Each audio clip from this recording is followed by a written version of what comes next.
901호 띵동 아저씨. 와, 거실 넓다. 달리기 시합해도 되겠는걸?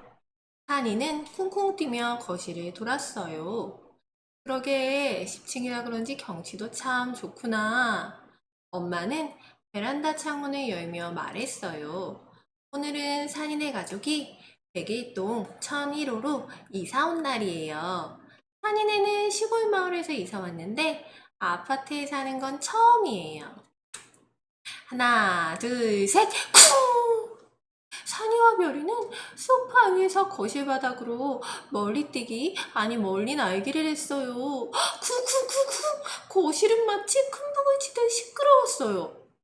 하나, 별아, 앞 마트에 가서 쓰레기 봉투 좀 사오렴. 엄마가 심부름을 시켰어요. 백일동 바로 앞에는 마트가 있어서 참 편해요. 산이와 별이는 쓰레기 봉투를 사서 엘리베이터를 탔어요. 1001호니까 10층. 그런데 문이 거의 닫히나 싶더니 다시 열렸어요.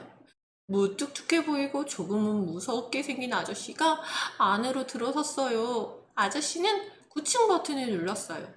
그러고는 산이와 별이를 흘기듯 쳐다보며 물었어요. 너희들 혹시 천일호에 이사 온 애들이냐? 예, 산이와 별이는 기어 들어가는 목소리로 대답했어요. 아저씨는 짜증스러운 한숨을 내쉬며 9층에서 내렸어요. 내 딸기 지우개 내놔. 뺏을 수 있으면 뺏어봐. 으히히. 산이가 별이의 새 지우개를 뺏어 들고 장난을 쳤어요. 둘은 소파를 사이에 두고 잡기놀이를 하듯 거실을 뛰어다녔어요. 뛰는 소리가 이번에도 북소리처럼 요란하게 울렸어요. 쿵쿵, 쿵쿵, 쿵쿵쿵! 그때 벨소리가 울렸어요. 띵동, 띵동, 띵동. 산이와 별이는 서로 문을 열겠다며 우당탕 현관으로 달려갔어요. 문을 열자 한 아저씨가 인상을 잔뜩 찌푸린 채 서 있었어요. 아저씨는 얼굴은 화가 나서 곧 터질 것처럼 보였어요. 어제 엘리베이터에서 본 그 아저씨였어요. 부모님 계시냐? 호통 소리에 놀란 엄마가 달려왔어요. 아저씨는 엄마한테 큰 소리를 치며 삿대질까지 했어요. 뭘 잘못했는지 엄마는 연신 죄송하다며 허리를 굽실거렸어요. 저녁에 퇴근하고 돌아온 아빠는 낮에 있었던 이야기를 듣더니 버럭 화를 냈어요. 아니 애들이 좀 뛸 수도 있는 거지 그렇다고 그렇게 죄인 취급을 해? 당신은 뭘 잘못했다고 사과까지 하고, 응? 아빠는 우리에게 절대 주눅들지 말고 평소처럼 마음껏 뛰어놀라고 했어요.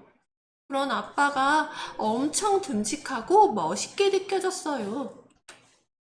한가로운 토요일이에요. 엄마는 드라마 재방송을 보고 아빠는 낮잠을 자고 있었어요. 이날도 산이와 별이는 열심히 뛰어다니며 큰 북을 울리고 있었어요. 띵동띵동띵동. 그때 벨이 울렸어요. 문을 여니 901호 아저씨가 그때보다 더 불그락푸르락한 얼굴로 서 있었어요. 놀란 산이는 재빨리 아빠를 깨웠어요. 그리고 아빠가 나쁜 아저씨를 통쾌하게 물리칠 거라고 기대했어요. 잠결에 일어난 아빠는 처음에는 좀 맞서는가 싶더니 결국 엄마처럼 죄송하다며 허리를 굽혔어요. 한이와 별이는 아빠가 너무나 작게 느껴졌어요. 게다가 못생겨 보이기까지 했어요. 회사에서 돌아온 아빠가 실내화를 사왔어요. 아빠는 산이와 별이에게 거실에서 실내화를 신고 다니라고 했어요. 애들이 어떻게 안 뛰고 살아? 사나베라, 이 실내화를 신고는 마음껏 뛰어다녀도 된단다. 이 실내화는 층간소음 전용이래요. 꽤 비싸대요. 아빠가 그때보다는 조금 더 커 보였어요. 못생겨 보이지도 않았고요. 그런데 그 뒤로도 901호 아저씨는 어김없이 배를 눌렀어요. 띵동띵동띵동. 두툼한 이불도 깔아보고 매트도 깔아봤지만 소용없었어요. 이제 산이네 가족은 벨소리만 울려도 가슴이 철렁 내려앉았어요. 갑자기 아빠가 산이와 별이를 불렀어요. 자, 집중해서 잘 봐야 한다. 아빠는 영화를 한 편 틀었어요. 얼굴에 복면을 쓴 무사가 지붕 위를 날아다니는 무협 영화였어요. 재미없어요. 아빠는 일어나려는 산이와 별이를 다시 앉혔어요. 방법은 이제 이거밖에 없어. 아빠는 영화 속 무사처럼 소리 없이 뛰는 방법을 익혀야 한다고 했어요. 잘 봐라. 이렇게 슉. 아빠가 발 뒤꿈치를 들고 거실을 재빠르게 뛰었어요. 오, 바람 소리만 시식 들릴 뿐 쿵쿵거리는 북소리는 들리지 않았어요. 사니와 별이는 감탄하며 아빠를 따라했어요. 슉. 이번 주 토요일까지 쉬쉬 걸음을 익혀놔라. 그때 잘하는 사람에게는 아빠가 갖고 싶은 장난감을 사주마. 장난감이라는 아빠 말에 사니와 별이는 양말에 구멍이 날 때까지 연습하고 또 연습했어요. 드디어 토요일이 되었어요. 아빠는 거실 바닥에 엎드려 귀를 대고 있었고 사니와 별이는 차례대로 발뒤꿈치를 들고 재빨리 뛰었어요. 슉슉 슉슉. 성공이에요. 발소리 대신 바람 소리만 들렸어요. 그때 또 벨이 울렸어요. 띵동 띵동. 사니는 겁에 질려 소리쳤어요. 우와, 띵동 아저씨다. 이 방법도 소용이 없나 봐요. 피자 왔습니다. 다행히 엄마가 시킨 피자가 온 것이었어요. 산이네 가족은 소리내어 웃으며 오랜만에 마음 편히 피자를 먹었어요. 그 뒤로 산이네 벨은 잠잠했어요. 한가롭게 지내던 어느 날 이모네 식구들이 놀러 왔어요. 이모네는 8살, 6살, 4살 이렇게 남자아이만 셋이에요. 아빠는 땀을 뻘뻘 흘리며 아이들에게 쉬쉬걸음을 가르쳤어요. 하지만 아이들은 금세 잊어버리고는 꼭 전쟁터에 온 것처럼 큼북, 대포, 기관총 소리를 내며 시끄럽게 뛰어다녔어요. 결국 또 벨소리가 요란하게 울렸어요. 띵동띵동 띵동. 고백이로 띵동 아저씨와 아빠는 큰 소리로 싸웠어요. 결국 이모네 식구는 저녁도 먹지 않고 화가 나서 집으로 돌아갔어요. 한바탕 소란이 있은 뒤 방에서 꼼짝 않던 아빠가 거실로 나왔어요. 그러고는 진지하게 말했어요. 하나별아, 지금부터는 쉬쉬거름 대신 너희 마음대로 뛰도록 해라. 하니와 별이는 무슨 말인가 싶어 눈만 깜빡였어요. 그러자 아빠는 빨리 일어나 뛰라고 재촉했어요. 둘은 영문도 모른 채 큰 목소리를 내며 거실을 쿵쿵쿵 뛰어다녔어요. 이러다 또 벨소리가 나겠는걸? 한이는 뛰면서도 마음이 불안했어요. 띵동, 띵동, 띵동. 한이가 걱정하던 일이 벌어졌어요. 그런데 아빠는 올 것이었다며 산이와 별이에게 말했어요. 이제부터 숨바꼭질 놀이를 하는 거야. 901호 아저씨가 술래다. 술래에게 절대로 들키지 말아야 한다. 너희에게 우리 집 평화가 달렸다. 무슨 소리인지는 모르겠지만 아빠가 현관문을 열려고 해서 사니와 별이는 재빨리 방으로 숨었어요. 문가에서 옥신각신 싸우는 소리가 들렸어요.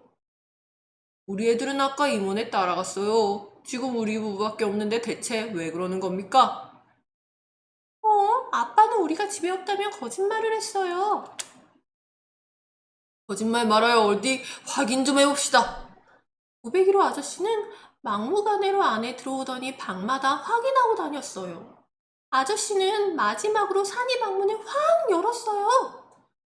산이와 별이는 들키세라 방문 뒤 벽에 바짝 붙었어요. 그것 보세요. 아무도 없잖아요. 아빠는 약간 긴장한 목소리로 말했어요. 이럴 리가 없는데. 아저씨는 당황스러운 듯 말했어요. 요즘 아파트는 방음이 부실해서 어느 층에서 뛰어도 다 울린답니다. 그동안도 다른 집에서 뛰는 걸 우리 애들이 뛴 걸로 착각한 거 아닙니까? 아빠는 의기양양하게 말했어요. 아저씨는 고개를 갸우뚱거리며 내려갔고 아빠는 환호성을 질렀어요. 하지만 산이는 마음이 불편했어요. 어쨌든 거짓말은 나쁜 거니까요. 그 뒤로 다시는 오지 않겠다던 이모네 식구가 하루 종일 놀다 갔지만 901호 아저씨는 올라오지 않았어요. 어쩌다 엘리베이터에서 만나면 산이와 별이는 엄마 뒤에 숨었어요. 엄마도 딴청을 피우며 아저씨와 인사하지 않았어요. 어느 한가한 토요일, 방에서 낮잠 자던 아빠가 화를 내며 거실로 나왔어요. 도대체 위층에서 뭐 하는 거야? 어찌나 뛰는지 잠을 잘 수가 없네. 아빠는 천장을 올려다보며 투덜거렸어요. 지난주에 위층인 1101호로 어느 집이 새로 이사를 왔는데 일주일 동안 너무 시끄럽긴 했어요. 오후까지 견디던 아빠는 더 이상 참지 못했어요. 결국 아빠는 두꺼비같이 퉁퉁 부은 얼굴로 씩씩대며 1101호로 올라갔어요. 우리 집 애들은 다 영어 캠프 가고 없어요. 그리고 우리 부부는 자고 있었는데 대체 왜 그러는 겁니까? 예? 방 안에서 아이들이 킥킥대는 소리가 들리는데도 1101호 아저씨는 뻔뻔하게 거짓말을 했어요. 그러고는 오히려 버럭 화를 내며 아빠를 밀어내고 문을 쾅 닫아버렸어요. 그 뒤로 산인의 가족은 1101호의 전쟁터 같은 소음에 시달려야만 했어요. 오히려 901호 아저씨의 띵동 소리가 더 나을 것 같았어요. 오늘은 엄마 생일이에요. 사니와 베리는 그동안 몰래 모아둔 용돈으로 케이크를 샀어요. 엘리베이터를 타고 흐뭇하게 10층 버튼을 누르는 순간 9층 버튼에도 불이 들어왔어요. 큰일이에요. 어느새 901호 아저씨가 같이 탔지 뭐예요? 엄마 없이 901호 아저씨와 함께 엘리베이터를 타기는 처음이에요. 사니와 별이는 너무 무섭고 떨려서 고개도 못 들었어요. 안녕하세요. 별이가 기어 들어가는 목소리로 아저씨에게 인사를 했어요. 덩달아 산이도 고개를 숙인 채 인사를 했어요. 안녕하세요, 아저씨. 그런데 잠시 뒤에 케이크 상자를 들고 있던 산이의 팔이 가벼워졌어요. 그래, 잘 먹으마. 아저씨는 9층에서 케이크 상자를 들고 내려버렸어요. 산이는 얼굴을 가리려고 케이크 상자를 높이 들고 인사한 건데, 아저씨는 케이크를 선물하는 것으로 착각했나 봐요. 이를 어쩌죠? 며칠 뒤 산이와 별이는 엘리베이터 안에서 또 901호 아저씨를 만났어요. 이번에는 다행히 엄마와 함께였어요. 안녕하세요. 케이크 잘 먹었습니다. 아저씨의 인사에 엄마는 어리둥절해하며 같이 인사했어요. 아, 네. 9층에서 엘리베이터 문이 열리자 아저씨가 놀라운 제안을 했어요. 시간 괜찮으시면 저희 집에 잠깐 들려 차나 한잔 하시지요. 엄마, 산이, 별이는 얼떨결에 902호로 들어갔어요. 아저씨 부인은 몇 해 전에 교통사고를 당했대요. 그래서 늘 누워만 있다 보니 조그만 소리에도 못 견뎌서 무척 힘들어한대요. 이 이야기를 하며 아저씨는 눈물을 글썽였어요. 집으로 돌아온 산이는 아저씨한테 미안한 마음이 들었어요. 그래서 그 뒤로 발소리가 울리지 않게 하려고 턱 조심했어요. 예전처럼 아저씨의 띵동 소리가 무서워서가 아니었어요. 왠지 진심으로 그래야겠다는 마음이 들었기 때문이에요.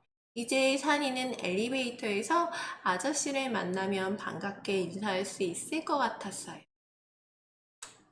오늘은 일요일이에요. 다른 날과 마찬가지로 1101호에서는 아침부터 전쟁터처럼 시끄러운 소리가 나요. 이제 올라갈 때가 됐군. 오후가 되자 인내심의 한계를 느낀 아빠가 1101호로 올라갔어요. 띵동 띵동. 1101호 아저씨가 짜증이 가득한 얼굴로 문을 열며 소리쳤어요. 도대체 또 뭡니까, 네? 저 케이크 좀 드시겠어요? 끝! 어린이 여러분도 이웃과 사이좋게 지내기 위해 내가 할 수 있는 일을 한번 생각해 보는 시간을 가져봅시다. 자, 그럼 안녕.